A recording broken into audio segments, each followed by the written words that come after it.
नमस्कार दोस्तों। Fear fund के आज के इस एपिसोड में एक ऐसी डरावनी घटना लेकर आया हूं जो बीना के साथ घटी। बीना के कुछ दोस्त मुंबई से आए हुए थे। उनसे मिलने के लिए वो घर से करीब शाम 6 बजे निकल गई। बीना एक टीवी एक्ट्रेस थी।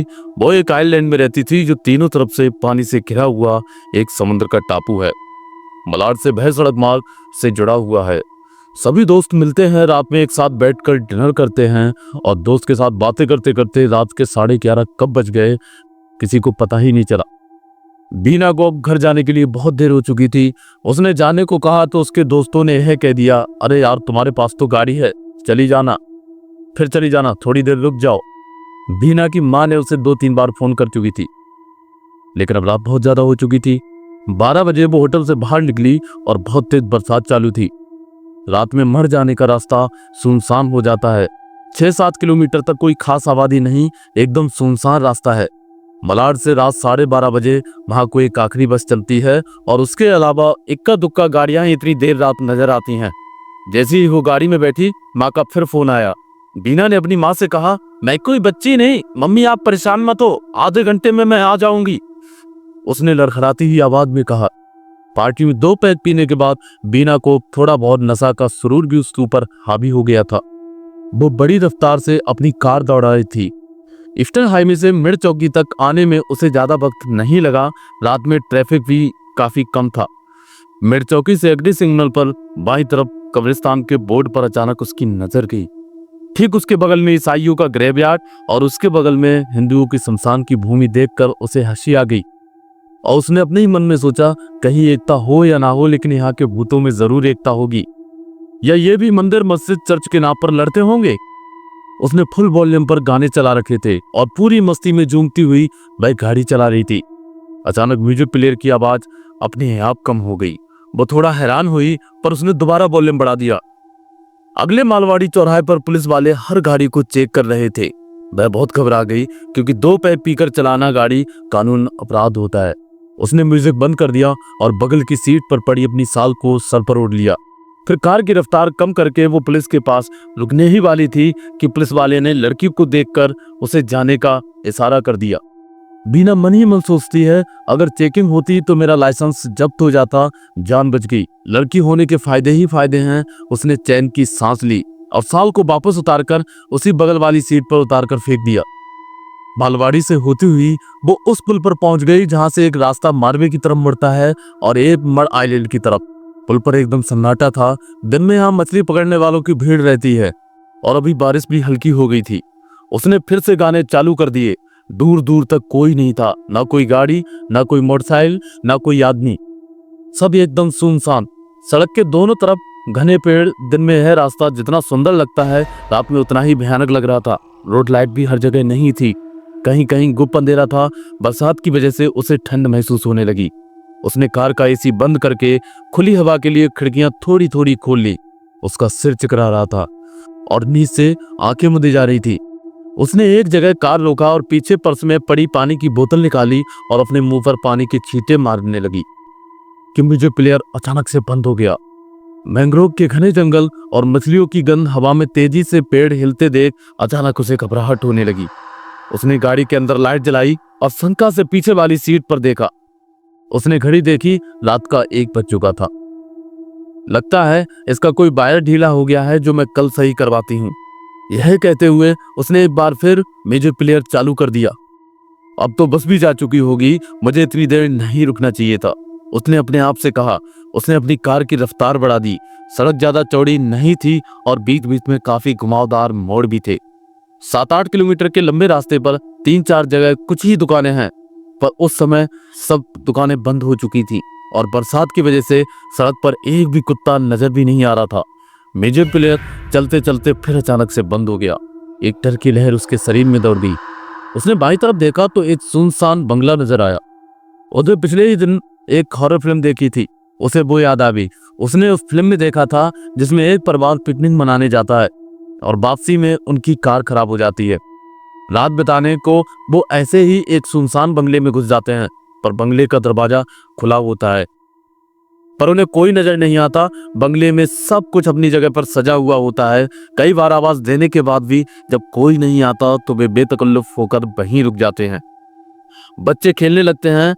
पति घर के कोने में बनी बार से शराब पीने लगता है और औरत फ्रिज में खाने का सामान ढूंढने को जैसे ही उसका दरवाजा खोलती है और जोर से चीख पड़ती है। फ्रिज में कटे हुए सिर, हाथ पैर रखे हुए थे।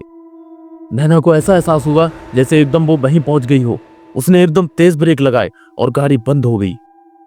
उसके माथे पर पसीना आ गया था। उसने अपने सिर को झटका दिया। उसने गाड़ी चालू करने के लिए चाबी घुमाई पर वो स्टार्ट नहीं हो रही थी।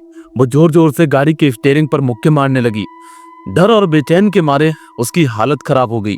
बार बार कोशिश करने के बाद कार किसी तरह स्टार्ट हो गई। तब उसने चैन की सांस ली। उसने सुनसान बंगले की तरह सहमते हुए देखा और गाड़ी आगे बढ़ा दी। अरे यार नैना, क्यों सुनसान रास्ते पर हॉरर फिल्म के बारे में सोच रही हो? अगर गाड़ी स्टार्ट नहीं होती तो भय भी उसी फ्रिज में कटी हुई होती। कुछ रोमांटिक सोचो।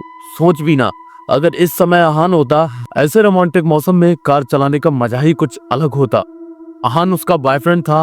वो मुंबई से बाहर किसी काम से गया हुआ था, इसलिए वो नहीं चाहता था कि नैना देर रात पार्टी करने को अकेला जाए। इसी बात शाम को उनकी कहासुनी भी हो गई थी। उसे आहान की याद आने लगी। उसे आहान को फोन मिलाया और उसका फोन स्विच ऑफ आ रहा था और डैशबोर्ड से आहान की गिफ्ट की हुई उसने सीडी उठाई और म्यूजिक प्लेयर में लगा दी। मीना कहने लगी, तू नहीं तो तेरी याद ही सही। आहान, आई लव यू बेबी, नैना ने लड़खड़ाती हुई आवाज में कहा।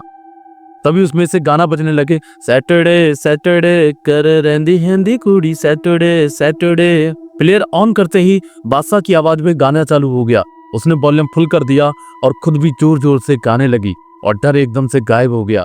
बाहर तेज बारिश शुरू हो गई थी। उसने खिड़की पूरी खोल ली और बारिश की बूंदें हाथ में लेकर उछालने लगी। तभी म्यूजिक प्लेयर फिर से बंद हो गया। वो एक झटके में अपने नशे से बाहर आ गई। अब डर झुर्री बन के उसकी पूरी शरीर पर लौट गया। घबराहट के मारे उसका सांस लेना मुश्किल होने लगा। ये क्या हो रहा है? कहीं कब्रिस्तान से कोई भूत तो गाड़ी पर नहीं चढ़ गया? उसने एक बार फिर गाड़ी की लाइट जलाकर डरते हुए पीछे देखा, पर वहां कोई नहीं था। उसने डैशबोर्ड पर रखे गणेश जी की छोटी सी मूर्ति को छुआ और माथे से हाथ लगाए। थोड़ी देर आप ही हनुमान जी बन जाओ प्लीज गणपति बप्पा। कितना सुनसान है। ऐसे में अगर कार का टायर पंचर हो जाए तो गाड़ी फिर से बंद हो जाए और स्टार्ट ना हो तो आहान सही कह रहा था। मुझे रात में नहीं जाना चाहिए था। मुझे शाम के समय नहीं जाना चाहिए था। एक के बाद एक विचार उसके दिमाग में तेजी से आने लगे। उसकी दोबारा म्यूजिक चलाने की हिम्मत ना हुई। पौ पौ पौ अचानक एक गाड़ी तेज हॉर्न के साथ उसकी धंधा टूटी। एक पल के लिए तो उसे लगा कि उसका दिल उछल के बाहर ही आ जाएगा। उसकी घबराहट कई गुना बढ़ गई। एक सफेद रंग की टोयोटा कार बड़ी तेजी से लहराती हुई उसे ओवरटेक करते हुए चली गई। गाड़ी को देखकर ऐसा लग रहा था उसको चलाने वाले ने जमकर पी रखी हो। मड़ा आइलैंड में रईसजादों की पार्टियों के अड्डे हैं और पुलिस भी इधर कम नजर आती है। उसे डर लगने लगा, कहीं ये मुझे ओवरटेक करके गाड़ी रोक ना ले। कोई मदद को भी नहीं आने वाला और मेरा रेप कर झाड़ियों में कहीं फेंक ना जाए। तरह तरह के ख्याल उसके दिमाग में आने लगे। अभी तक तो वो भूतों के ख्याल से ही डर रही थी और अब ये असली हैवान आ गए थे। उसकी धड़कनें बढ़ने लगी। टोयोटा काफी दूर जा चुकी थी। यह देख उसको थोड़ी सी राहत मिली। उसने अपनी गाड़ी की रफ्तार कम कर ली, गाड़ी का सेंट्रल लॉक लगाया और खिड़कियां बंद कर ली। अब तो बहुत सतर्क होकर गाड़ी चलाने लगी। लगभग 1 किलोमीटर चलने के बाद उसे वाइट टोयोटा सड़क के किनारे खड़ी हुई नजर आई। उसकी पार्किंग लाइट्स चालू थी। 3-4 लड़के उससे टिके हुए शराब पी रहे थे। अब वह बहुत घबरा गई। उसका दिल जोरों से धड़कने लगा, जैसे अभी उछलकर बाहर आ जाएगा। हे भगवान, क्या करे, क्या करूं? वो जोर जोर से रोने लगी। उसने अपनी गाड़ी की स्पीड बढ़ाई और टोयोटा के पास से तेजी से निकल गई। उसके निकलते ही वो सभी लड़के टोयोटा में बैठ गए और उसका पीछा चालू करना शुरू कर दिया। शायद उन्होंने देख लिया था कि कार में एक अकेली लड़की चला रही है। नैना की घबराहट का लेवल बहुत बढ़ गया था। उसका गला बुरी तरह से सूखने लगा। उसने रोना शुरू कर दिया। वो बार बार आंसू पोंछती हुई कार के रियर व्यू में देखती कि टोयोटा कितनी दूर है। टोयोटा उसके पीछे पीछे हॉर्न बजाती हुई आ रही थी। कभी वह उसके एकदम साइड में ले लेता और कभी ठीक उसके पीछे। गाड़ी में 4-5 लड़के थे जो शोर करते हुए पूरी नशे में थे और जोर जोर से उस पर भद्दी भद्दी फप्तियां कस रहे थे। नैना को लगने लगा कि उसका जीवन का आखिरी दिन आ गया है। मैंने कभी नहीं सोचा था कि मुझे इस तरह से मरना पड़ेगा। माँ पर क्या बीतेगी, आहान काश तुम हमारे साथ होते। वो फपक फपक के रो रही थी। लड़कों ने पीछे से कहा, अरे अब रुक जा जाने मन। एक आवाज जोर से आई, 100 नंबर पर फोन करती हूँ। सोचते हुए नैना ने अपना मोबाइल उठाया। फोन की टच स्क्रीन हैंग हो गई थी। उसने 2-3 बार कोशिश की। लड़के ने जोर जोर से हॉर्न बजाना शुरू कर दिया। घबराहट में मोबाइल हाथ से छूटकर नीचे गिर गया। उसने एक हाथ से स्टीयरिंग संभालते हुए मोबाइल को ढूंढने की कोशिश की, पर वो उसकी पहुंच में नहीं आ रहा था। आंसू और पसीने की वजह से उसका चेहरा तरबतर था। लड़के आपस में बात कर रहे हैं, इसे तो रोकना होगा यार, बहुत बल खाकर गाड़ी चला रही है। दूसरे लड़के ने चिल्लाकर कहा। ये नशे में डूबी आवाजें उसके कानों में गर्म लावे की तरह घुस रही थी। उसे अपनी चेतना खोती हुई महसूस होने लगी। अचानक लड़कों ने टोयोटा की रफ्तार बढ़ाई और नैना की कार को ओवरटेक करते हुए जैसे ही बाईं तरफ मोड़ा, बड़ा एक जोरदार आवाज के साथ पुल की रेलिंग तोड़ती हुई टोयोटा मैंग्रोव के जंगल भरे दलदल में जा गिरी। नैना ने पूरी ताकत से ब्रेक लगाया। एक झटके से उसकी कार रुक गई। उसकी आंखें फटी की फटी रह गई। पुल के नीचे गिरी कार से मदद के लिए चीखने की आवाज आने लगी। कुछ आवाजें दर्द की तड़पने की थी। वो स्तब्ध थी। उसका दिमाग सन्न हो गया था। वो समझ नहीं पा रही थी कि अचानक ये सब क्या हो गया।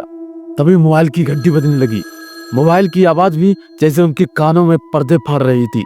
वो अपनी जगह से हिल भी नहीं पा रही थी। उसका शरीर पत्थर हो गया। बरसात तेज हो गई थी और ऐसे ही 5 मिनट बीत गए और वो अभी तक उसी जगह पर खड़ी थी। मोबाइल 2 बार बज के बंद हो गया।